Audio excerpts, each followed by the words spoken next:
À la découverte de celui qui ne devrait pas être un inconnu, J.H. Ronnie Heney.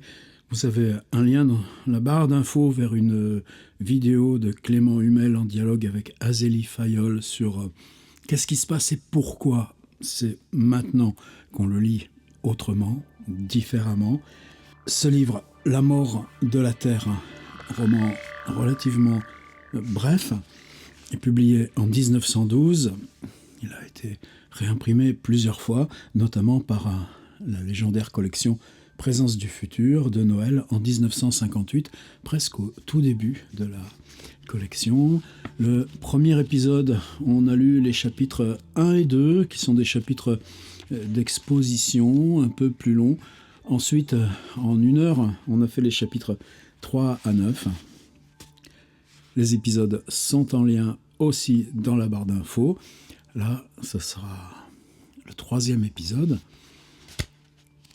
A priori, du 10 au 16, on boucle. Mais on ne bouclera pas le plaisir. J'ai bien envie d'en lire d'autres. La mort de la Terre, chapitre 10, la secousse. 6 saisons passèrent. Les chefs des eaux firent creuser d'immenses galeries pour retrouver les sources. Tout échoua. Des fissures illusoires ou des gouffres impénétrables décevaient les efforts. De mois en mois, l'espérance décroissait dans les âmes. Le long atavisme de résignation retombait sur elles. Leur passivité parut même s'accroître à la manière dont s'aggravent, après un répit, des maladies chroniques. Toutefois, même légère, les abandonna. Déjà, la mort tenait ces mornes existences. Quand arriva l'époque où le Grand Conseil décréta les premières euthanasies, il se trouva plus de vivants prêts à disparaître que ne le voulait la loi. Seuls Targ, Harva, Héré n'acceptait point le sort, mais Mano se décourageait. Non qu'il fût devenu prévoyant, pas plus que jadis, il ne songeait au lendemain, mais la fatalité lui était devenue pesante. Lorsque les euthanasies commencèrent, il eut un sens si aigu de la disparition que toute énergie l'abandonna. L'ombre et la lumière lui furent également ennemis. Il vécut dans une attente funèbre et molle. Son amour pour Harva avait disparu comme son amour pour sa propre personne. Il ne prenait aucun intérêt à ses enfants, assuré que l'euthanasie les enlèverait bientôt. Et la parole lui devenant odieuse, il n'écoutait plus. Il demeurait taciturne et torpide pendant des journées entières. Presque tous les habitants des terres rouges menaient une existence analogue. Aucun effort ne stimulait leur pitoyable énergie, car le travail devenait presque nul. Or, quelques massifs de plantes entretenus pour garder des semences fraîches, toute culture avait disparu. L'eau des réservoirs n'exigeait aucun soin. Elle était à l'abri de l'évaporation et purifiée par des appareils presque parfaits. Quant aux réservoirs même, il suffisait chaque jour de leur faire subir une inspection que facilitaient des indicateurs automatiques. Ainsi, rien ne venait secouer l'atonie des derniers hommes. Ceux qui échappaient le mieux au marasme étaient les individus les moins émotifs, qui n'avaient aimé personne et ne s'étaient guère aimés eux-mêmes. Ceux-là, parfaitement adaptés aux lois millénaires, montraient une persévérance monotone, étrangers à toutes les joies comme à toutes les peines. L'inertie les dominait. Elle les soutiendrait contre la dépression excessive et contre les résolutions brusques. Ils étaient les produits parfaits d'une espèce condamnée. Au rebours, Targ et Arva se maintenaient par une émotivité supérieure. Révoltés contre l'évidence, ils dressaient devant la formidable planète deux petites vies ardentes, pleines d'amour et d'espoir, palpitantes de ces vastes désirs qui avaient fait vivre l'animalité pendant 100 000 siècles. Le veilleur n'avait abandonné aucune de ses recherches. Il tenait soigneusement en état une série de planeurs et de motrices, et même il ne laissait pas tomber en ruine les principaux planétaires et veillait sur les appareils sismiques. Or, un soir, après un voyage vers la dévastation, Targ veillait seul dans la nuit. À travers le métal transparent de sa fenêtre, une constellation se montrait qui, au temps des fables, se nommait le Grand Chien. Elle comptait la plus étincelante des étoiles, un soleil bien plus vaste que notre soleil. Targ élevait vers elle son désir inextinguible. Il songeait à ce qu'il avait vu vers le milieu du jour, tandis qu'il planait près du sol. C'était dans une plaine excessivement morne, où se dressaient à peine quelques blocs solitaires. Les ferromagnétos y dessinaient de toutes parts leurs agglomérations violettes. Il y prenait à peine garde lorsque, au sud, sur une surface jaune claire, il aperçut une race qu'il ne connaissait point encore. Elle produisait des individus de grande taille, chacun formé de 18 groupes. Quelques-uns atteignaient une longueur totale de 3 mètres. Targ calcula que la masse des plus puissants ne devait pas être inférieure à 40 kilogrammes. Ils se déplaçaient plus facilement que les plus rapides ferromagnétos connus jusqu'alors. En fait, leur vitesse atteignait un demi-kilomètre par heure. « C'est effrayant, » murmura le veilleur. « S'ils pénétraient dans l'oasis, ne serions-nous pas vaincus ?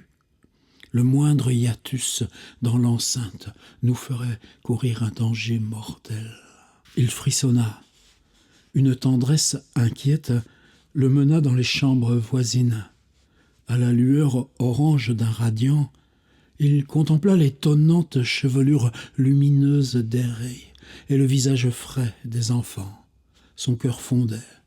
Rien que de les voir vivre, il ne pouvait concevoir la fin des hommes. Et quoi ? La jeunesse, la puissance mystérieuse des générations sont en eux, si pleine de sève, et tout va s'évanouir. Qu'une race cacochime, lentement brisée par la décadence, en fût là, ce serait logique. Mais eux, mais ces chairs aussi jolies et aussi neuves que celles des hommes d'avant l'ère radioactive. Comme il s'en revenait, rêveur, une secousse légère agita le sol. À peine s'il eut le temps de s'en apercevoir, et déjà le calme immense retombait sur l'oasis. Mais Targ était plein de méfiance. Il attendit quelque temps, l'oreille penchée, aux écoutes. Tout demeurait paisible. Les masses grisâtres du site, profilées à la lueur poudreuse des étoiles, apparaissaient immuables. Et dans le ciel, implacablement pur, l'aigle, Pégase, Persée et le Sagittaire inscrivaient sur le cadran de l'infini les minutes passagères. Me suis-je trompé, songeait le veilleur, ou bien la secousse serait-elle vraiment insignifiante ? Il haussa les épaules avec un léger frisson. Comment osait-il seulement penser qu'une secousse de la terre pût être insignifiante ? La plus infime est pleine du plus menaçant mystère. Silencieux, il alla contempler les sismographes. L'appareil 1 avait enregistré la fine secousse, un trait léger, à peine long d'1 millimètre. L'appareil 2 n'annonçait aucune suite au phénomène. Targ se rendit jusqu'à la maison des oiseaux. On n'en conservait plus qu'une vingtaine. À son arrivée, tous dormaient. Ils dressèrent à peine la tête lorsque le veilleur fit jaillir la lumière. Donc, la secousse avait dû les agiter à peine. Pendant un moment très bref, il n'en prévoyait pas une seconde. Cependant, Targ crut devoir avertir le chef des veilles. Cet homme, personnage inerte, au nerf tardif, n'avait rien perçu. « Je vais faire ma ronde, déclara-t-il. Nous vérifierons d'heure en heure les niveaux. » Ces paroles rassurèrent Targ. Fin du chapitre 10, très bref. Tout de suite, le 11, les fugitifs. Targ dormait encore lorsqu'on lui toucha l'épaule. Comme il ouvrait les yeux, il vit sa sœur Arva, toute pâle, qui le regardait. C'était le signe certain d'un malheur. Il se dressa d'un bond. « Que se passe-t-il » ?»« Des choses redoutables, » répondit la jeune femme. « Tu sais qu'il y a eu cette nuit un tremblement de terre, puisque c'est toi-même qui l'as signalé. Une secousse très légère, si légère que personne, à part toi, ne s'en était aperçu, mais ses suites sont terribles. L'eau du grand réservoir a disparu. Et le réservoir du sud a 3 grandes fissures. » Targ était devenu aussi pâle qu'Arva. Il dit « Rauque, on n'a donc pas vérifié les niveaux ?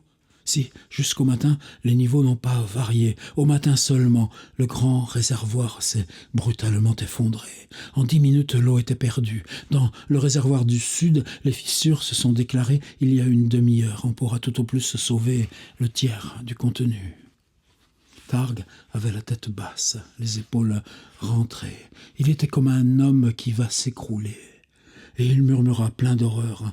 « Est-ce enfin la mort des hommes ?»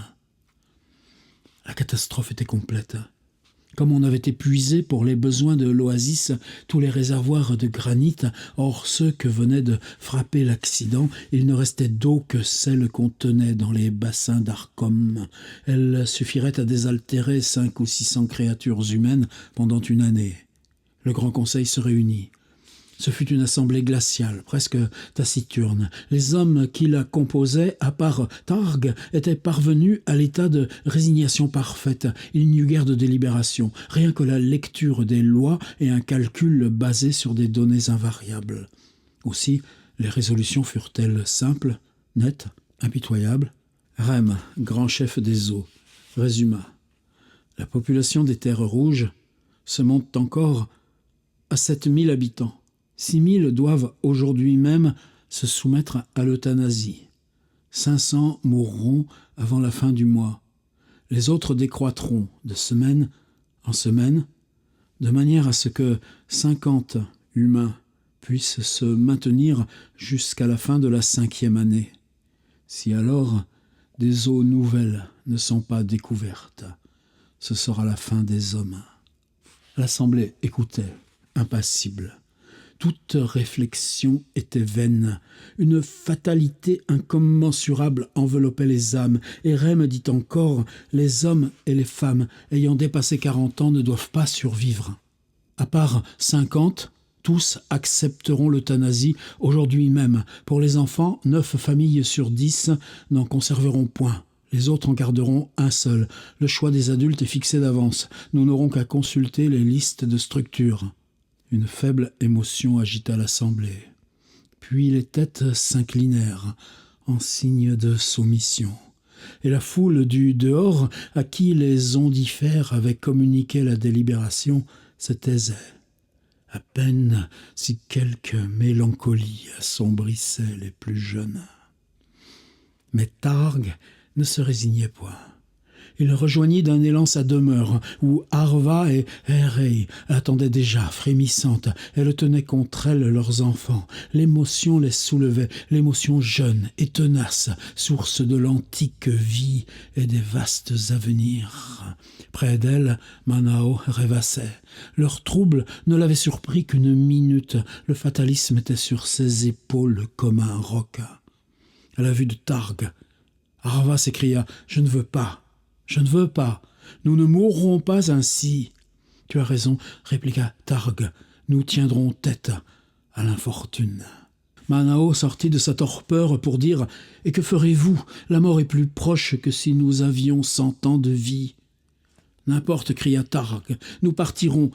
La terre est vide pour les hommes, fit encore Manao. Elle vous tuera dans la douleur. Ici, du moins, la fin sera douce. » Targ ne l'écoutait plus. L'urgence de l'action l'absorbait. Il fallait fuir avant le milieu du jour, heure fixée pour le sacrifice. Ayant visité avec Arva les planeurs et les motrices, il fit son choix. Puis il répartit entre les appareils la provision d'eau et les vivres qu'il avait en réserve, tandis qu'Arva emmagasinait l'énergie. Leur travail fut prompt. Avant 9 heures, tout était prêt. Il retrouva Manao, toujours plongé dans sa torpeur, et Erei, qui avait rassemblé les vêtements utiles. « Manao, dit-il, en touchant l'épaule de son beau-frère, « nous allons partir. Viens. »« Je ne veux pas périr dans le désert, » déclara-t-il. Arva se jeta sur lui et l'étreignit de toute sa tendresse. Un peu de son ancien amour réchauffa l'homme, mais tout de suite ressaisi par l'inévitable. « Je ne veux pas, dit-il. » Tous le supplièrent, longtemps. Targ essaya même de l'entraîner de vive force. Manao résistait avec la puissance invincible de l'inertie. Comme l'heure avançait, on déchargea de ses provisions le 4e planeur. Et après une prière suprême, Targ donna le signal du départ. Les avions s'élevèrent dans le soleil. Arva jeta un long regard sur la demeure où son compagnon attendait l'euthanasie. Puis, secouée de sanglots, elle sia sur les solitudes sans bornes. Fin du chapitre 11. 12. Vers les solitudes équatoriales. Targ se dirigeait vers les oasis équatoriales. Les autres ne recelaient que la mort. Au cours de ses explorations, il avait visité la désolation, les hautes sources, la grande combe, les sables bleus, l'oasis claire et le val de soufre. Elle contenait quelque nourriture, mais pas une goutte d'eau. Seuls les 2 équatoriales gardaient de faibles réserves. La plus proche, l'équatoriale des dunes, distante de 4500 kilomètres, pouvait être atteinte dans la matinée du lendemain. Le voyage fut abominable. Arva ne cessait de penser à la mort de Manao. Quand le soleil fut au haut de sa trajectoire, elle poussa un grand cri funèbre. C'était l'heure de l'euthanasie. Jamais plus elle ne reverrait l'homme avec qui elle avait vécu la tendre aventure. Le désert prolongeait sa vaste étendue. Pour des yeux humains, la terre était morte, épouvantablement. Pourtant l'autre vie y croissait, pour qui c'étaient les temps de la Genèse. On la voyait pulluler sur les plaines et les collines, redoutable et incompréhensible. Parfois, Targ l'exécrait. Parfois, une sympathie craintive s'éveillait dans son âme. N'y avait-il pas une analogie mystérieuse et même une obscure fraternité entre ces êtres et les hommes? Certes, ces 2 règnes étaient moins loin l'un de l'autre que chacun ne l'était du minéral inerte. Qui sait si leur conscience, à la longue, ne se serait pas comprise? En y songeant, Targ soupirait. Et les planeurs continuaient à siller dans l'oxygène bleu vers un inconnu si terrible que d'y songer seulement les voyageurs sentaient transir leur chair. Afin de parer aux surprises, la halte fut décidée avant le crépuscule. Targ fit choix d'une colline surmontée d'un plateau. Les ferromagnétos s'y décelaient rares et d'espèces faciles à déplacer. Sur le plateau même, il y avait un roc de porphyre vert avec des creux propices. Les planeurs atterrirent, on les fixa à l'aide des cordes d'Arcom. Au reste, faits de substances choisies et d'une extrême résistance, ils étaient à peu près invulnérables. Il se trouva que le roc et ses alentours abritaient à peine quelques groupes ferromagnétiques de la plus petite taille. En un quart d'heure, ceux-ci furent expulsés et l'on put organiser le campement. Ayant pris un repas de gluten concentré et d'hydrocarbures essentiels, les fugitifs attendirent la fin du jour. Combien d'autres créatures, leurs semblables, avaient dans l'océan immense des âges connu des détresses analogues? Lorsque les familles rôdaient solitaires avec les massues de bois et les frêles outils de pierre, il y eut devant l'espace féroce des nuits où quelques humains tremblaient de faim, de froid, d'épouvante à l'approche des lions ou des eaux déchaînées. Plus tard, des naufragés clamèrent sur des îlots déserts ou sous les rocs d'une rive meurtrière. Des voyageurs se perdirent au sein des forêts carnivores ou parmi les marécages. Innombrables furent les drames de la détresse. Mais tous ces malheureux se trouvaient devant la vie sans bornes. Targ et ses compagnons n'apercevaient que la mort. Pourtant, songeait le veilleur en regardant les enfants d'Héré et ceux d'Arva, ce faible groupe contient toute l'énergie nécessaire pour refaire une humanité. Il poussa un gémissement. Les étoiles du pôle tournaient dans leur piste étroite. Les ferromagnétos phosphoraient sur la plaine. Longtemps Targ et Arva rêvèrent misérablement auprès de leur famille endormie. Le lendemain, ils arrivèrent à l'équatoriale des dunes. Elle s'étendait au sein d'un désert formé de sable, mais que les millénaires avaient durci. L'atterrissage glaça le cœur des arrivants. Les cadavres de ceux qui, les derniers, s'étaient livrés à l'euthanasie demeuraient là sans sépulture. Beaucoup d'équatoriaux, ayant préféré mourir sous le ciel libre, on les apercevait parmi les ruines, immobiles dans leur terrible sommeil. L'air sec et infiniment pur les avait momifiés. Ils eussent pu demeurer ainsi pendant des temps interminables, témoins suprêmes de la fin des hommes. Un spectacle plus menaçant détourna la tristesse des fugitifs. Les ferromagnétos pullulaient. On voyait de tous côtés leurs colonies violettes. Beaucoup étaient de grande taille. En marche, fit Targ avec vivacité et inquiétude. Il n'eut pas besoin d'insister. Arva et Héré, connaissant le péril, entraînèrent les petits pendant que Targ étudiait le site. L'oasis n'avait subi que des remaniements négligeables. À peine si les ouragans avaient disloqué quelques demeures, renversé des planétaires ou des ondifères, la plupart des machines et des générateurs d'énergie devaient être intacts. Mais les réservoirs d'Arcom, surtout, préoccupaient le veilleur. Il y en avait 2, largement entamés, dont il connaissait l'emplacement. Quand ils apparurent, il osa d'abord les toucher, son cœur battait de crainte, lorsque, enfin, il se fut décidé. « Intact !» s'écria-t-il avec une sorte de saisissement. « Nous avons de l'eau pour 2 ans. Maintenant, cherchons le refuge. » Après une longue course, il choisit une langue de terre près de l'enceinte à l'ouest. Les ferromagnétos y étaient en petit nombre. En peu de jours, on pourrait construire une barrière protectrice. 2 demeures s'offraient, spacieuses, que les météores avaient épargnées. Targ et Arva parcoururent la plus grande. Les meubles et les instruments se décelaient solides, à peine couverts d'une fine poussière. De toutes parts, on sentait je ne sais quelle présence subtile. En entrant dans une des chambres, une profonde mélancolie saisit les visiteurs. Sur le lit d'Arcom, 2 humains apparaissaient, étendus côte à côte. Longtemps, Targ et Arva contemplèrent ces formes paisibles où la vie habitait naguère, où avaient tressailli la joie et la douleur. D'autres y auraient pris une leçon de résignation, mais eux, pleins d'amertume et d'horreur, se raidissaient pour la lutte.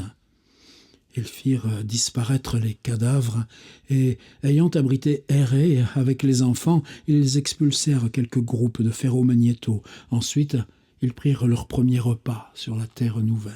« Courage !» murmura Targ. Il y eut un moment dans la profondeur de l'éternité où un seul couple humain exista. Nous sommes plus forts que ce couple, car s'il avait péri, l'humanité périssait. Ici, plusieurs peuvent mourir sans détruire encore toute espérance. Oui, soupira Héré, mais l'eau couvrait la terre. Targ la regarda avec une tendresse sans bornes. « N'avons-nous pas déjà retrouvé l'eau une première fois ?» dit-il tout bas. Il demeura immobile, les yeux comme aveuglés par leur rêve intérieur, mais se réveillant. « Tandis que vous aménagerez la demeure, je vais examiner nos ressources. » Il parcourut l'oasis en tous sens, évalua les provisions laissées par les équatoriaux. s'assura du fonctionnement des générateurs d'énergie, des machines, des planeurs, des planétaires et des ondifères. Le trésor industriel des derniers hommes était là, prêt à seconder toute la Renaissance. D'ailleurs, Targ avait amené des terres rouges ses livres techniques et les annales riches en notions et en souvenirs. La présence des ferromagnétos le troublait. Dans tel district, ils s'accumulaient en masse redoutable. Il suffisait de s'arrêter pendant peu de minutes pour sentir leur sourd travail. Si nous avons une descendance, songeait le veilleur, la lutte sera formidable. Il vint ainsi jusque vers l'extrémité sud de l'équatorial. Là, il s'arrêta, hypnotisé. Sur un champ où jadis croissaient des céréales, il venait d'apercevoir ces ferromagnétos de grande taille qu'il avait découverts dans la solitude près des hautes sources. Son cœur se serra. Un souffle froid lui passa sur la nuque. Fin du chapitre 12. Chapitre 13. La halte. Les saisons coulèrent au gouffre éternel. Targ et les siens continuaient à vivre.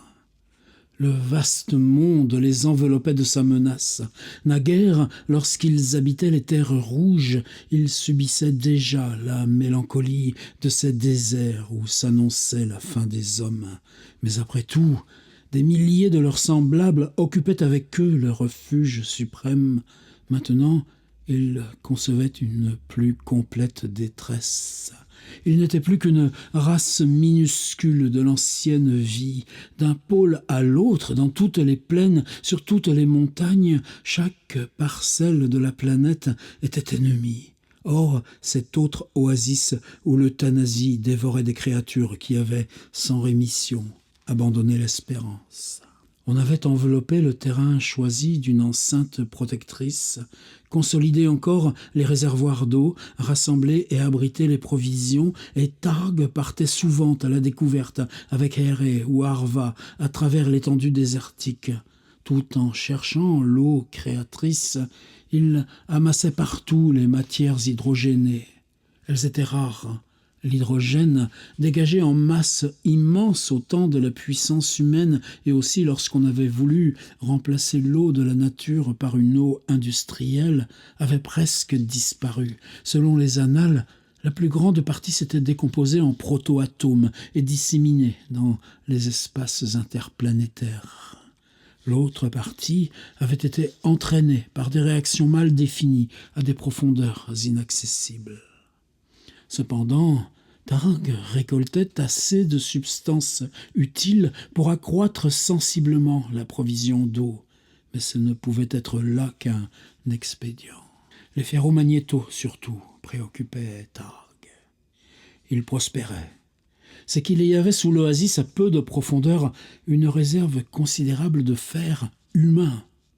Le sol et la plaine environnante recouvraient une ville morte. Or, les ferromagnétos attiraient le fer souterrain à une distance d'autant plus grande qu'ils étaient eux-mêmes de plus forte taille. Les derniers venus, les tertiaires, comme les surnommait Targ, pouvaient ainsi, pourvu qu'ils y missent le temps, puiser à plus de 8 mètres. Par surcroît, les déplacements du métal à la longue ouvraient dans la terre des brèches par où les tertiaires pouvaient s'introduire. Les autres ferromagnétos déterminaient des effets analogues, mais incomparablement plus faibles. D'ailleurs, ils ne descendaient jamais dans des profondeurs de plus de 2 ou 3 mètres. Pour les tertiaires, Targ ne tarda pas à constater qu'il n'y avait guère de limite à leur pénétration. Ils descendaient aussi loin que leur permettaient les fissures. Il fallut prendre des mesures spéciales pour les empêcher de miner le sol où habitaient les 2 familles. Les machines creusèrent sous l'enceinte des galeries dont les parois furent doublées d'arcom et plaquées de bismuth. Des piliers de ciment granitique assis sur le roc assurèrent la solidité des voûtes. Ce vaste travail dura plusieurs mois. Les puissants générateurs d'énergie, les machines souples et subtiles permirent de l'exécuter sans fatigue. Il devait, selon les calculs de Targ et d'Aharva, résister pendant 30 ans à tous les dégâts des tertiaires, et cela dans l'hypothèse que la multiplication de ceux-ci serait très intense. Fin du chapitre 13. 14. L'euthanasie. Or, après 3 années, grâce à l'appoint fourni par les corps hydrogénés, la provision d'eau n'avait guère décru. Les provisions solides demeuraient abondantes. Et il en existait encore dans les autres oasis, mais aucune trace de source ne s'était décelée, quoique Arva et Targ eussent sondé le désert infatigablement et à des distances énormes. Le sort des terres rouges troublait l'âme des réfugiés. Souvent, l'un ou l'autre avait lancé un appel dans le grand planétaire. Personne n'avait répondu. Le frère et la sœur poussèrent plusieurs fois leur voyage jusqu'à l'oasis. À cause de la loi inexorable, ils n'osaient atterrir. Ils planaient. Aucun habitant ne daignait s'apercevoir de leur présence, et ils virent que l'euthanasie accomplissait son œuvre. Beaucoup plus d'êtres que ne l'exigeait la règle avaient trépassé. Vers le 30e mois, à peine s'il y demeurait une 20aine d'habitants. Un matin d'automne, Arva et Targ partirent pour un voyage. Ils comptaient suivre la double route qui reliait depuis des âges immémoriaux l'équatoriale des dunes aux terres rouges. En route, Targ obliquerait vers une contrée qui, dans une précédente croisière, l'avait impressionné. Campé sur un des relais refuges, Arva l'attendrait. Ils se parleraient aisément, car Targ emportait un ondifère mobile qui pouvait recevoir et transmettre la voix à plus de 1000 kilomètres. Ainsi que dans leurs précédentes explorations, ils communiqueraient avec Héré et les enfants, tous les planétaires de l'oasis et des relais ayant été maintenus en bon ordre. Aucun péril ne menaçait Héré. Or, ceux qui dominent de si haut l'énergie humaine qu'ils ne lui feraient pas courir plus de risques qu'à Targ et à Arva. Les enfants avaient grandi. Leur sagesse, précoce comme celle de tous les derniers hommes, ne différait de celle des adultes. Les 2 aînés, un fils de Manao, une fille du veilleur, maniaient parfaitement les énergies et les appareils. Contre les entreprises aveugles des ferromagnétos, ils valaient des hommes. Un atavisme sûr les conseillait. Cependant, Targ avait passé la veille de longues heures à inspecter l'enclave familiale et les alentours. Tout était normal. Avant le départ, les 2 familles s'assemblèrent auprès des planeurs. Ce fut comme à chaque grand départ une minute impressionnante. Dans la lumière horizontale, ce petit groupe était toute l'espérance humaine. Toute la volonté de vivre, toute la vieille énergie des mers, des forêts, des savanes et des villes. Là-bas, aux terres rouges, ceux qui palpitaient encore n'étaient plus que des fantômes. Et Targ enveloppa sa race et la race d'Arva d'un long regard d'amour. La clarté des races blondes avait passé d'Héré sur sa fille. Les 2 têtes vêtues d'or se touchaient presque. Quelle fraîcheur émanait d'elle! Quelles légendes profondes et tendres! Les autres aussi, malgré leurs visages bistres et leurs yeux d'anthracite, avaient une singulière jeunesse, le regard ardent de Targ ou l'aptitude au bonheur de Manao. « Ah, s'exclama-t-il, qu'il est dur de vous quitter. Mais le danger serait bien plus grand de partir ensemble. » Tous savaient bien, même les enfants, que le salut était au-dehors, dans quelque coin mystérieux des déserts. Ils savaient aussi que l'oasis, le centre de leur existence, devait toujours être occupé. D'ailleurs, ne communiaient-ils pas, plusieurs fois par jour, par la voix des planétaires ? « Allons, fit enfin Targ. » Le frisson subtil des énergies s'entendit aux ailes des planeurs. Ils s'élevèrent, ils décrurent dans le matin de nacre et de saphir. Héré les vit disparaître à l'horizon. Elle soupira. Quand Arva et Targ n'étaient plus là, la fatalité pesait plus lourde. La jeune femme épiait l'oasis avec des yeux craintifs, et chaque geste des petits éveillait son inquiétude. Chose bizarre, sa peur évoquait des dangers qui n'étaient plus de ce monde. Elle ne redoutait ni le minéral, ni les ferromagnétos, elle redoutait de voir surgir des hommes inconnus, des hommes qui viendraient du fond de l'immensité habitable. Et cet étrange ressouvenir de l'antique instinct la faisait parfois sourire, mais parfois aussi lui donnait un frisson, surtout lorsque le soir posait ses ondes noires sur l'équatorial des dunes. Targ et sa compagne sillaient vertigineusement dans la mer aérienne. Ils aimaient la vitesse. Tant de voyages n'avaient pu éteindre la joie de défier l'espace. La sombre planète était comme vaincue. Ils voyaient s'avancer ces plaines sinistres, ces âpres rocs, et les monts semblaient se précipiter sur eux pour les anéantir. Mais d'un geste menu, ils triomphaient des abîmes et des pics formidables, effrayantes, flexibles et soumises. Les énergies chantaient tout bas leur hymne. Le mont était franchi, les planeurs légers redescendaient vers les déserts où, vagues, tardifs, pesants, évoluaient les ferromagnétos, qu'ils semblaient pitoyables et dérisoires. Mais Targ et Arva connaissaient leurs forces secrètes. C'étaient eux les vainqueurs. Le temps était devant eux, et pour eux, les choses coïncidaient avec leur volonté obscure. Un jour, leurs descendants produiraient des pensées admirables et manieraient des énergies merveilleuses. Targ et Arva résolurent d'aller d'abord jusqu'aux terres rouges. Leur âme s'élançait vers l'ultime asile de leurs semblables, dans un désir passionné où il y avait de la crainte, de la détresse, un amour profond et chagrin. Tant que les hommes persisteraient là-bas, il y aurait je ne sais quelle subtile et tendre promesse.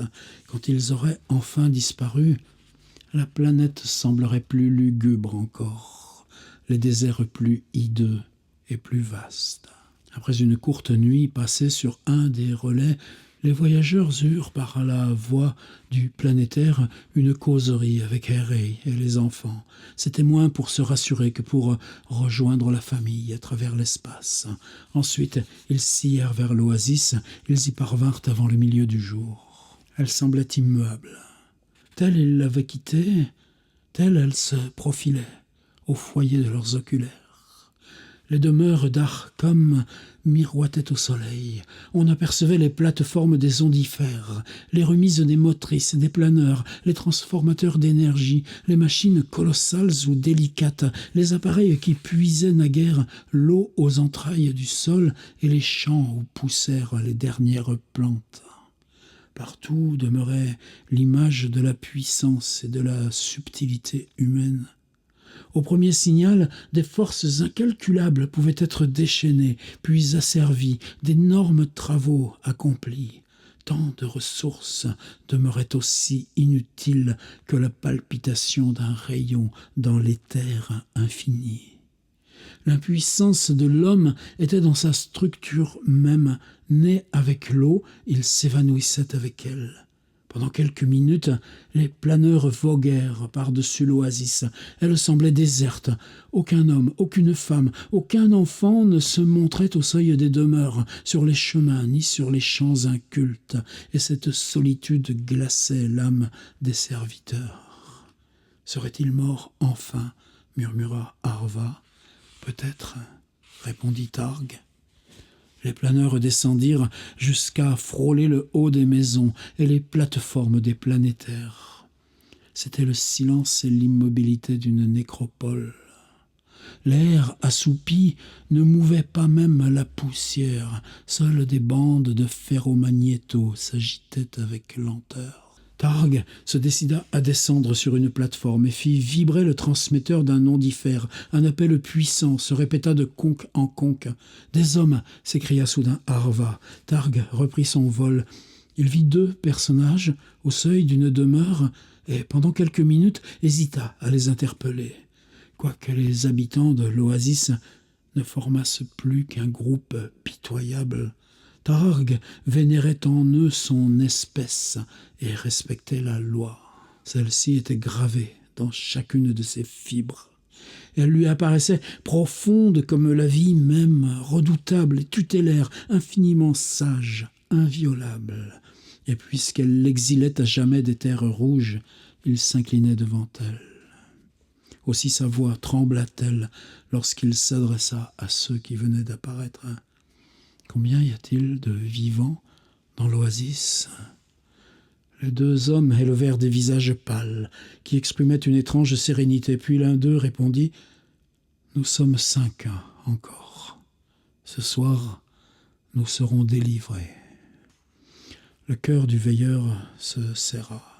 Il reconnaissait dans les regards qui croisaient le sien la lueur brumeuse de l'euthanasie. « Pouvons-nous descendre ?» fit-il humblement. « La loi nous exile. » « La loi est finie, » murmura le deuxième homme. « Elle a disparu au moment où nous avons accepté la grande guérison. » Au bruit des voix, 3 autres vivants parurent, 2 hommes et une jeune femme. Tous considéraient les planeurs d'un air d'extase. Alors Targ et Arva atterrirent. Il y eut un court silence. Le veilleur examinait avidement les derniers de ses semblables. La mort était en eux. Aucun remède ne pouvait combattre les poisons délicieux de l'euthanasie. La femme, toute jeune, était de beaucoup la plus pâle des 5. Hier encore, elle portait l'avenir. Aujourd'hui, elle était plus vieille qu'une centenaire. Et Targ s'exclama « Pourquoi avez-vous voulu mourir? L'eau est-elle donc épuisée ?»« Que nous importe l'eau ?» chuchota la jeune femme. « Pourquoi vivrions-nous? Pourquoi nos ancêtres ont-ils vécu? Une folie inconcevable les a fait résister pendant des millénaires aux décrets de la nature. Ils ont voulu se perpétuer dans un monde qui n'était plus le leur. Ils ont accepté une existence abjecte uniquement pour ne pas disparaître. Comment est-il possible que nous ayons suivi leur pitoyable exemple? Il est si doux de mourir. » Elle parlait d'une voix lente et pure. Ses paroles faisaient un mal affreux à Targ. Chaque atome de sa chair se soulevait contre une telle résignation, et la joie paisible qui éclatait sur la face des agonisants lui demeurait incompréhensible. Il se tut pourtant. De quel droit essaierait-il de mêler la plus légère amertume à leur faim, puisque cette faim n'était plus évitable? La jeune femme entrefermait les paupières. Sa faible exaltation s'éteignait. Son souffle se ralentissait de seconde en seconde, et s'appuyant contre une cloison d'arcom, elle répéta « Il est si doux de mourir. » Et l'un des hommes murmura « La délivrance est prochaine. » Puis tous attendirent.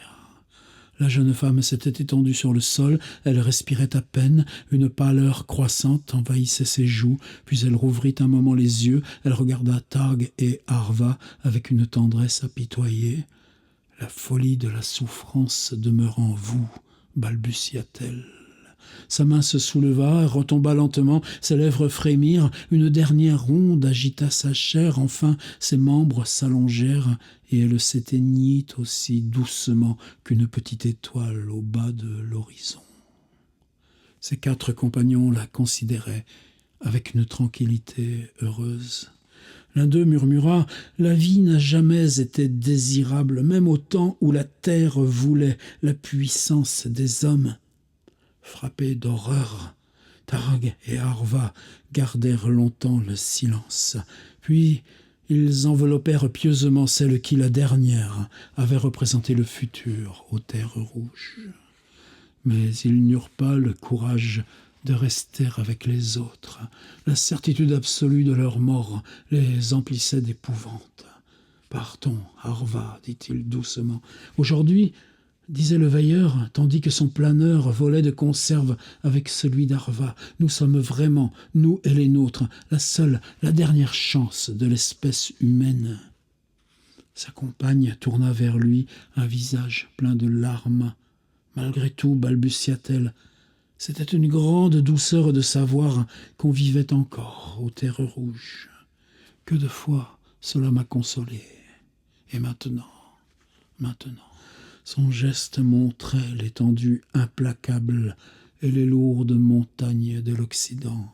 Elle eut un cri d'abandon. « Tout est fini, mon frère. » Lui-même avait baissé la tête, mais il réagit contre la douleur. Il clama, les yeux étincelants. « La mort seule détruira mon espérance. » Pendant plusieurs heures, les planeurs suivirent la ligne des routes. Lorsque parut le pays qui attirait Targ, ils ralentirent. Arva choisit le relais où elle devait attendre. Puis le planétaire, ayant apporté les voix des reys et des enfants, le veilleur s'élança seul vers les solitudes. Il connaissait déjà la contrée, grossièrement, dans une aire qui s'étendait jusqu'à 1200 kilomètres des routes. Plus il avançait, plus les sites devenaient chaotiques. Une chaîne de collines se présenta, puis de nouveau la plaine déchiquetée. Maintenant, Targ volait en plein inconnu. À plusieurs reprises, il descendit jusqu'au niveau du sol. Un vertige le poussait à franchir de nouvelles étapes. Une immense muraille rousse barra l'horizon. L'aviateur la franchit et scia sur l'abîme. Des gouffres s'y creusaient, gouffres de ténèbres dont on ne pouvait même deviner la profondeur. Partout se décelait la trace d'immenses convulsions. Des monts entiers avaient croulé, d'autres se tordaient, prêts à s'abattre dans le vide insondable. Le planeur décrivit de longues paraboles sur cet impressionnant paysage. La plupart des gouffres étaient si larges que les avions auraient pu y descendre par douzaines. Targ alluma son fanal et commença l'exploration au hasard. Il s'engagea d'abord dans une crevasse ouverte au bas de la falaise. La lumière semblait se dissoudre pour atteindre le fond qui se décela sans issue. Un second gouffre parut d'abord propice à l'aventure. Plusieurs galeries s'enfonçaient dans la terre. Targ les explora sans profit. Le troisième voyage fut vertigineux. Le planeur descendit à plus de 2000 mètres avant de toucher terre. Le fond de ce trou démesuré formait un trapèze dont le plus petit côté avait 2 hectomètres. Partout s'ouvraient des cavernes. Il fallut 1 heure pour les parcourir. Or, 2, toutes étaient bornées par des parois pleines. Les 2, au rebours, comportaient de nombreuses fissures, mais trop étroites pour permettre le passage d'un homme. « N'importe » murmurait Targ, au moment où il se disposait à abandonner la 2e caverne. « Je reviendrai. » Soudain, il eut cette impression étrange qu'il avait ressentie 10 ans auparavant, le soir du grand désastre. Tirant vivement son hygroscope, il considéra l'aiguille et poussa un cri de triomphe. Il y avait de la vapeur d'eau dans la caverne. Fin du chapitre 14. 15, et avant-dernier, l'enclave a disparu. Longtemps, Targ marcha dans la pénombre. Toutes ses pensées étaient éparses. Une joie démesurée emplissait sa chair. Lorsqu'il revint à lui, il songea « Il n'y a provisoirement rien à faire. Pour atteindre l'eau mystérieuse, il faut découvrir quelque issue ailleurs qu'au fond du gouffre, où se frayait un passage. C'est une question de temps ou une question de travail. » Dans la première conjoncture, la présence d'Arva serait infiniment utile. Dans la seconde, il faudrait rejoindre l'équatoriale des dunes et ramener les appareils nécessaires pour capter l'énergie et fendre les granites. Tout en faisant ces réflexions, le jeune homme avait appareillé. Bientôt, le planeur décrivit les courbes hélicoïdales qui devaient le ramener à la surface. En 2 minutes, il sortait du gouffre et tout de suite le veilleur, orientant son ondifère mobile, lança un appel. Rien ne répondit. Étonné, il darda des ondes plus intenses. Le récepteur demeura muet. Une légère anxiété saisit Targ. Il lança l'appel circulaire qui, successivement, attaquait toutes les directions. Et comme le silence persistait, il commença à craindre quelques circonstances désagréables. 3 hypothèses se présentaient. Un accident était survenu, ou Arva avait quitté le refuge, ou enfin elle s'était endormie. Avant de lancer un dernier appel, l'explorateur détermina sa position actuelle avec une exactitude minutieuse. Ensuite, il donna aux ondes leur maximum d'intensité. Elles allaient ébranler les conques réceptrices avec une telle force que même endormi, Arva devrait les entendre. Cette fois encore, l'étendue ne fit aucune réponse. La jeune femme avait-elle décidément quitté le refuge ? Certes, elle ne s'y était pas résolue, sans cause grave. De toute manière, il fallait la rejoindre. Déjà, il se rembarquait et filait à toute vitesse. En moins de 3 heures, il franchit 1000 kilomètres. Le relais se précisait dans l'oculaire de la lunette aérienne. Il était désert. Et tout autour, Taorg n'apercevait personne. Arva s'était donc éloignée, mais où ? Mais pourquoi ? Elle ne devait pas être loin, car son planeur demeurait à l'ancre. Les dernières minutes furent d'une longueur intolérable. Une buée couvrait les yeux du jeune homme. Enfin, le refuge fut là. Taorg l'aborda par le milieu, accrocha l'appareil et se précipita. Une plainte jaillit de sa poitrine. De l'autre côté de la route, contre le talus vertical, ce qui l'avait rendu invisible, gisait Arva. Elle était aussi pâle que la femme qui naguère, aux terres rouges, avait succombé à l'euthanasie. Taorg vit avec horreur un grouillement de ferromagnéto. Des tertiaires de la plus grande taille se pressaient autour d'elle. En 2 gestes, Taorg accrocha son échelle d'Arcom, puis, descendant auprès de la jeune femme, il la prit sur son épaule et remonta. Elle n'avait pas remué, sa chair était inerte, et Taorg, agenouillé, essaya de surprendre la palpitation du cœur. En vain. La mystérieuse énergie qui rythme l'existence semblait évanouie. Avec tremblement, le veilleur posa l'hygroscope sur les lèvres de la jeune femme. Le délicat instrument décela ce que Louis n'avait pu découvrir. Arva n'était pas morte, mais son évanouissement était si profond, sa faiblesse si grande, qu'elle pouvait mourir d'une seconde à l'autre. La cause du mal apparaissait évidente. Elle était due, sinon uniquement, du moins pour la large part, à l'action des ferromagnétos. La singulière pâleur d'Arva annonçait une excessive déperdition d'hémoglobine. Heureusement, Taorg ne voyageait jamais sans emporter les instruments, les stimulants, les remèdes traditionnels. Il injecta à quelques minutes de distance 2 doses d'un cordial puissant. Le cœur se remit à battre, quoiqu'avec une extrême faiblesse. Les lèvres d'Arva murmurèrent « Les enfants, la terre ». Puis elle tomba dans un sommeil que Taorg savait ne pouvoir ni ne devoir combattre. Sommeil fatal et salutaire, pendant lequel, de 3 heures en 3 heures, il injecterait quelques milligrammes de fer organique, et il faudrait 22 heures au moins avant qu'Arva supportât un court réveil. N'importe, la plus lourde inquiétude avait disparu. Le veilleur, connaissant la santé parfaite de sa sœur, ne craignait aucune suite redoutable. Toutefois, il restait nerveux. L'événement, en somme, ne s'expliquait point. Pourquoi Arva gisait-elle au bas du talus ? Avait-elle, elle, si vigilante et si adroite, fait une chute ? C'était possible, mais non probable. Que faire ? Demeurer ici jusqu'à ce qu'elle eût repris ses forces ? Il faudrait au moins 2 semaines pour la rétablir complètement. Mieux valait repartir pour l'équatorial des dunes. Rien ne pressait, au fond. L'aventure que poursuivait Taorg n'était pas de celle dont l'issue dépend de quelques journées. Elle se dirigea vers le grand planétaire et déchaîna les ondes d'appel.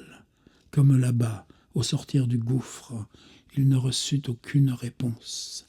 Tout de suite, une émotion terrible l'agita. Il répéta les signaux, il leur donna le maximum d'intensité, et il devint manifeste qu'Erei et les enfants étaient pour quelque cause énigmatique, ou dans l'impossibilité d'entendre, ou dans l'incapacité de répondre. Les 2 termes de l'alternative étaient également menaçants. Des liens sûrs existaient entre l'accident d'Arva et le silence du planétaire. Une crainte intolérable rongeait la poitrine du jeune homme. Léger et tremblant et contraint de s'appuyer contre le support du grand planétaire, il fut incapable de prendre une décision. Enfin, il se détacha, morne et résolu, examina avec une attention anxieuse tous les organes de son planeur, assujettit Arva sur le plus grand des sièges et prit son vol. Ce fut un voyage lamentable. Il ne fit qu'une seule halte vers le crépuscule pour tenter encore un appel. Rien n'ayant répondu, il enveloppa étroitement Arva dans une couverture de silice laineuse et lui injecta une dose du cordial, plus massive que les premières. À peine si dans la profondeur de son engourdissement, elle eut un faible frisson. Toute la nuit, le planeur fendit les ténèbres étoilées. Le froid étant trop vif, Targ contourna le mont Squelette. 2 heures avant l'aube, les constellations australes apparurent. Le voyageur, avec un battement de cœur, considérait tantôt la croix tracée sur le sud et tantôt cet astre brillant, le plus proche voisin du soleil, dont la lueur ne met que 3 ans pour atteindre la terre. Comme ce ciel devait être beau lorsque des créatures jeunes le considéraient à travers le feuillage des arbres, et plus encore lorsque des nuages argentés mêlaient leurs promesses fécondes aux petites lampes de l'infini. Ah, il n'y aura plus jamais de nuages. Une lueur fine emperla le levant, puis le soleil montra son disque énorme. L'équatoriale des dunes était proche. À travers l'objectif de la lunette aérienne, Targ apercevait parfois, dans l'échancrure des dunes, l'enceinte de bismuth et les demeures d'Arkham ambrées par le matin. Arva dormait toujours, et une nouvelle dose du stimulant ne la réveilla point. Toutefois, sa pâleur était moins livide. Les artères frissonnaient faiblement. La peau n'avait plus cette raideur translucide qui suggérait la mort. Elle est hors de danger, s'affirma Targ, et cette certitude soulageait sa peine. Toute sa vigilance se porta sur l'oasis. Il cherchait à apercevoir l'enclave familiale. 2 mamelons la cachaient encore. Enfin, elle apparut, et de saisissement, Targ tordit le gouvernail du planeur qui plongea brusquement comme un oiseau blessé. L'enclave tout entière, avec ses maisons, ses hangars et ses machines avaient disparu. Fin du chapitre 15. Chapitre 16 et dernier, dans la nuit éternelle. Le planeur n'était plus qu'à 20 mètres du sol. En pleine vitesse, il allait tomber à pic et se briser lorsque Targ, d'instinct, le redressa. Alors, légèrement et traçant une parabole élégante, il reprit son vol jusqu'aux abords de l'enclave, et ayant atterri, le veilleur demeura immobile, paralysé de douleur, devant une fosse énorme et chaotique. Là gisaient, sous les ténèbres de la terre, les êtres qu'il aimait plus que lui-même. Pendant longtemps, les pensées rampèrent en désordre dans le cerveau du pauvre homme. Il ne songeait pas aux causes du cataclysme, il n'en discernait que la férocité obscure. Il le rattachait confusément à tous les malheurs de ce morne septénaire. Les images défilaient au hasard. Constamment, il apercevait les siens tels qu'il les avait quittés l'avant-veille. Puis les silhouettes tranquilles étaient emportées dans une horreur innommable. Le sol s'ouvrait, il les voyait disparaître, l'épouvante était sur leurs faces, ils appelaient celui en qui ils avaient mis leur confiance et qui, peut-être à l'heure même de leur mort, croyait vaincre la fatalité.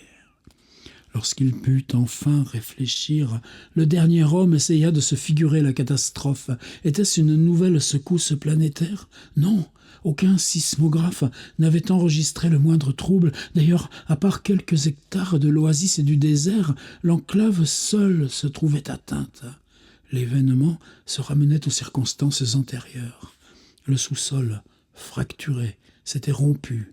Ainsi, le malheur qui ruinait la suprême espérance n'était pas une grande convulsion de la nature, mais un accident infinitésimal, à la taille des faibles créatures englouties. Pourtant, Targ croyait y voir transparaître la même volonté cosmique qui avait condamné les oasis. Sa douleur ne le laissait pas inactif. Il scrutait les ruines. Elle ne laissait apercevoir aucun vestige d'œuvre humaine. Accumulateurs d'énergie, machines à fouir, à perforer, à cultiver, à broyer, planeurs, motrices, maisons, disparaissaient dans une masse informe de rocs et de pierres. Où étaient ensevelis Errey et les enfants? Les calculs ne permettaient qu'une approximation grossière et peut-être décevante. Il fallait agir au hasard. Targ assembla vers le nord les appareils utiles pour les déblais et le creusement, puis ayant condensé l'énergie proto-atomique, il attaqua l'immense fosse. Pendant 1 heure, les machines ronflèrent, les crics soulevaient les blocs et les rejetaient automatiquement. Les paraboloïdes de cobalt enlevaient la pierraille, et à mesure, les pilons, par des chocs lents et irrésistibles, équilibraient les parois.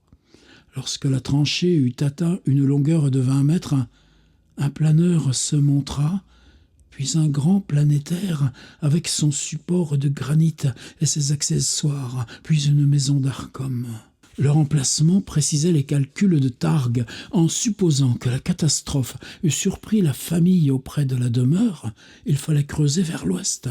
Si Errey ou les enfants avaient pu atteindre le planétaire qui faisait communiquer l'équatoriale des dunes avec les terres rouges, comme le faisait supposer l'accident d'Arva, c'était vers le sud-ouest qu'il convenait de faire les recherches. Le veilleur établit des appareils à proximité des 2 endroits probables et reprit le travail. Humanisées par l'effort incalculable des générations, les vastes machines avaient la puissance des éléments et la délicatesse de mains fines. Elles soulevaient des rocs, elles amassaient la terre et les pierres menues, sans à-coups. Il suffisait de pressions légères pour les orienter, les accélérer, les ralentir ou arrêter leur marche. Elle représentait, entre les mains du dernier homme, une puissance que ne possédait pas, aux ères primitives, toute une tribu, toute une peuplade. Un toit d'Arkham se montra. Il était tordu, bossué, et de ci de là, un bloc l'avait fendu, mais des signes précis le faisaient reconnaître. Il avait abrité depuis l'atterrissage à l'équatoriale des dunes toutes les tendresses, les rêves et les espérances de la suprême famille humaine. Targ arrêta les outils qui commençaient à le soulever, et il le considéra avec effroi et douceur. Quelle énigme cachait-il ? Quel drame allait-il révéler aux malheureux recrues de tristesse et de fatigue? Pendant de longues minutes, le veilleur hésita à reprendre sa tâche. Enfin, élargissant une des déchirures, il se laissa glisser dans la demeure. La chambre où il se trouva était vide. Quelques blocs l'obstruaient, qui avaient arraché un lit de la muraille et l'avaient écrasé. Une table était réduite en miettes, plusieurs vases d'alumine souple aplatis sous les pierres. Ce spectacle avait le caractère indifférent des destructions matérielles, mais il suggérait des scènes plus émouvantes. Targ, tout tremblant, passa dans la chambre voisine. Elle était vide et dévastée comme la première. Successivement, il visita tous les recoins de la maison, et quand il se trouva dans la première pièce, à quelques pas de la porte d'entrée, une stupeur se mêla à son angoisse. Pourtant, chuchota-t-il, il est assez naturel qu'au premier signe de danger, ils aient fui au dehors.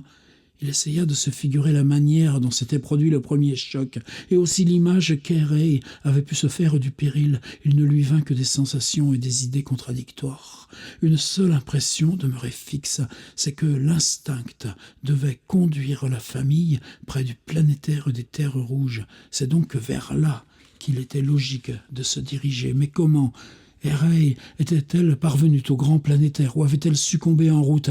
Les mots balbutiés par Arva revinrent à la mémoire du veilleur. L'événement leur donnait un sens. Errey, ou l'un des enfants, peut-être tous, étaient presque sûrement parvenus jusque-là. Il fallait donc y reprendre le travail au plus vite, ce qui n'empêcherait pas d'amorcer une galerie de communication. Sa résolution prise, Targ leva la porte d'entrée et tenta une exploration rapide. Mais les blocs et la pierraille lui opposaient un obstacle infranchissable. Il ressortit par le toit, remit en mouvement les machines du sud-ouest. Ensuite, il disposa les appareils du nord et leur fit entamer la galerie. Il s'occupa aussi d'Arva, dont la léthargie prenait peu à peu les apparences du sommeil normal. Puis il attendit, vigilant, les yeux fixés sur les rouages dociles. Parfois, il rectifiait leur travail d'un geste furtif. Parfois, il arrêtait un pic, une lame, une hélice, une turbine pour examiner le terrain. À la fin, il aperçut, tordue et bossuée, la haute tige du planétaire et la conque étincelante. Dès lors, il ne cessa de diriger l'énergie. Seuls fonctionnaient les organes subtils qui, selon l'occurrence, soulevaient la pierre épaisse ou ramassaient les menus débris. Et il poussa une plainte lugubre comme un cri d'agonie. Une lueur venait d'apparaître. Cette lueur flexible et vivante qu'il avait aperçue le jour du désastre, parmi les ruines des terres rouges. Son cœur gela, ses dents claquèrent. Les yeux pleins de larmes, il ralentissait tous les mouvements. Il ne laissait agir que les mains de métal, plus adroites et plus douces que des mains d'homme. Puis il arrêta tout. Il souleva contre sa poitrine avec de rauques sanglots ce corps qu'il avait si passionnément aimé. D'abord, une onde d'espoir traversa son saisissement. Il lui semblait que Airey n'était pas froide encore. Plein de fièvre, il posa l'hygroscope sur les lèvres pâles. Elle avait disparu dans la nuit éternelle. Longtemps, il la contempla. Elle lui avait révélé la poésie des anciens âges, des rêves d'une jeunesse extraordinaire, transfigurait la morne planète. Airey était l'amour dans ce qu'il a de vaste, de pur et presque d'éternel. Et lorsqu'il la tenait dans ses bras, il lui semblait voir revivre une race neuve et innombrable. Airey, Airey, murmura-t-il, Airey, fraîcheur du monde, Airey, dernier songe des hommes. Puis son âme se raidit. Il posa sur les cheveux de sa compagne un baiser amer et farouche. Il se remit au travail. Successivement, il les ramena tous.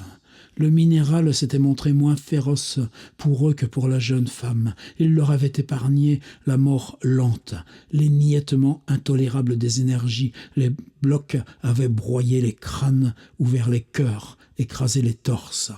Alors Targ s'abattit sur le sol et pleura sans fin.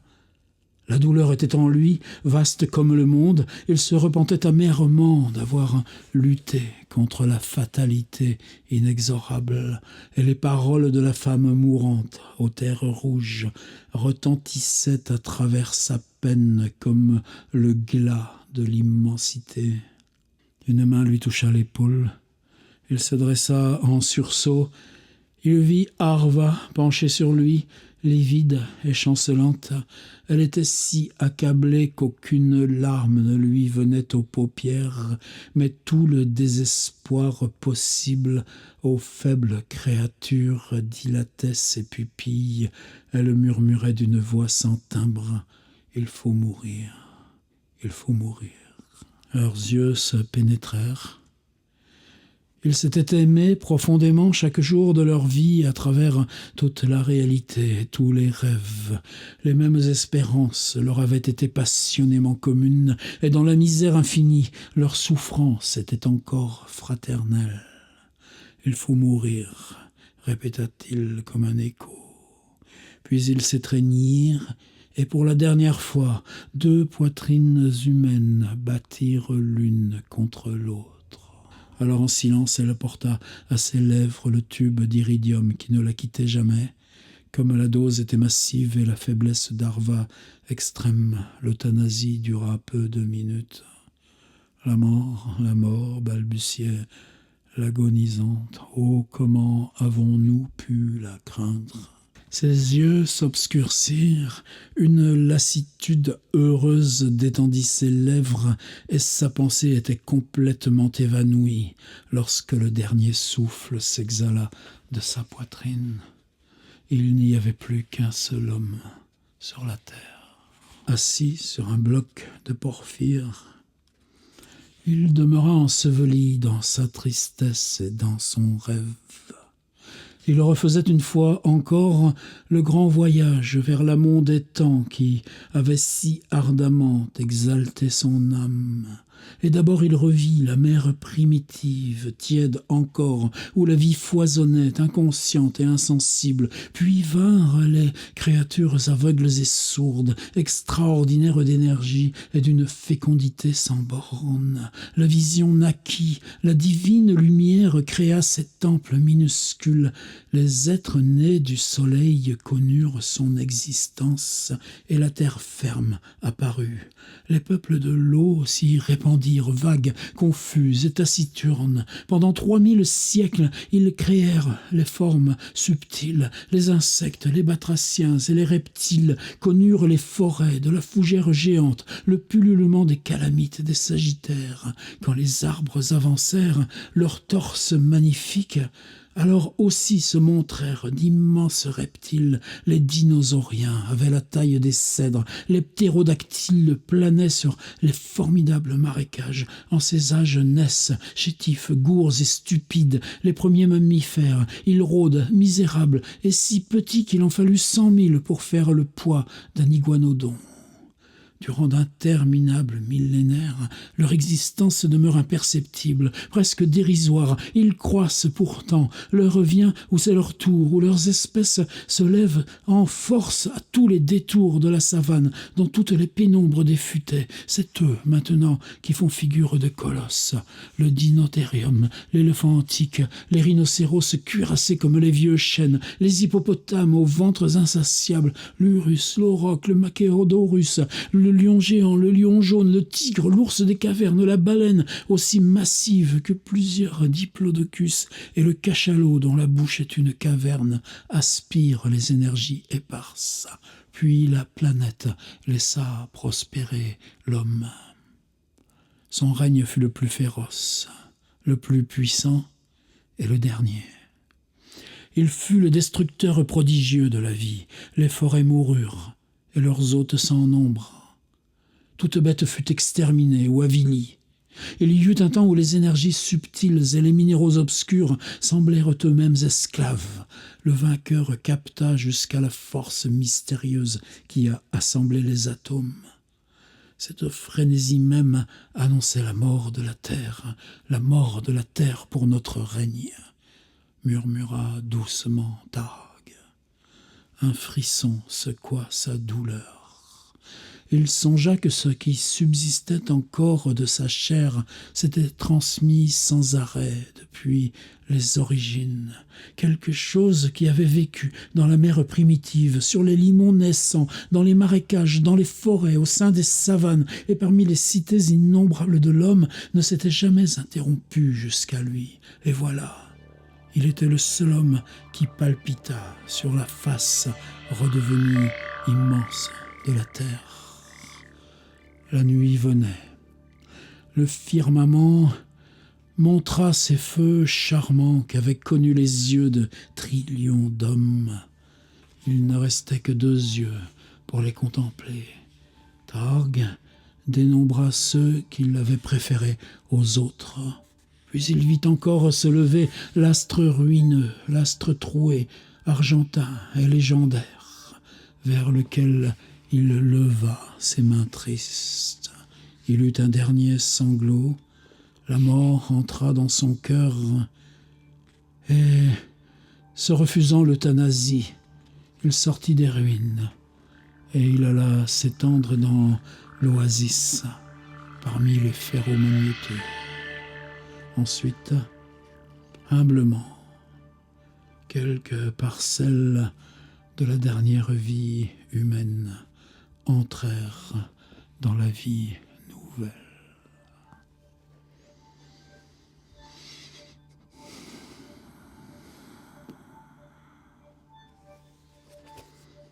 Un grand merci de